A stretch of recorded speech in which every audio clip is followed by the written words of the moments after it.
ప్రతిపక్షాలు TDP Janasena BJP కలయికను అనైతికమైందన్నారు MP Mopidevi Venkataramanarao. CM Jagan కు ప్రజాదరణ పెరుగుతుండటంతో ఎక్కడా సరైన అవకాశాలు లభించవనే ఆలోచనతోనే ప్రతిపక్షాలు జతకట్టాయని విమర్శించారు. ఎవరెన్ని కుట్రలు చేసినా ఎంతమంది కలిసొచ్చినా వచ్చే ఎన్నికల్లో సీఎం జగన్ ను గెలిపించుకునేందుకు ప్రజలు సిద్ధంగా ఉన్నారన్నారు. బాపట్ల జిల్లా రేపల్లె మండలంలో పలు అభివృద్ధి పనులను ఎంపీ మోపిదేవి వెంకటరమణారావు ప్రారంభించారు.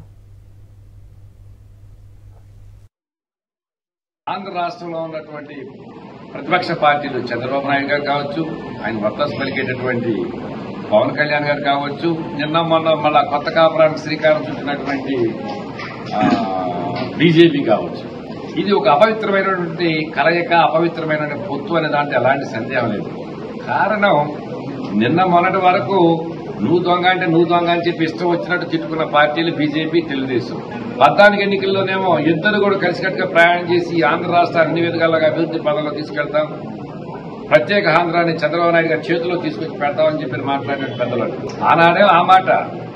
మధ్యలోనేమో మరి విడాకులు, మరలా ఇవాళ కలిసి కాపురం చేయడానికి సిద్ధపడ్డారు. రాజకీయాలంటే ఒక విలువలతోటి, ఒక గౌరవప్రదమైనటువంటి ప్రజలు స్వాగతించే విధమైన నిర్ణయాలతో వెళ్లాలి కానీ ఏ ఎండగా గడుగు పెట్టే విధంగా ఇవాళ ఒక నిర్ణయం, రేపు ఒక నిర్ణయం, మరుసటి రోజు ఒక నిర్ణయం అంటే ఎలా ఉంటాయంటే చంద్రబాబు నాయుడు గారు రాష్ట్ర ప్రజలకు ఎలాంటి వాగ్దానాలు ఇస్తాడో, ఇచ్చిన వాగ్దానాలు ఏ విధంగా అయితే తొందరలో తొక్కుతాడో, అతని అవకాశం కోసం అన్ని రకాలు నేను ఇస్తానంటాడు. తీరా చూస్తే ఏది అలాంటి అనైతికమైనటువంటి పొత్తు కలయికని స్పష్టంగా తెలియజేస్తున్నాం.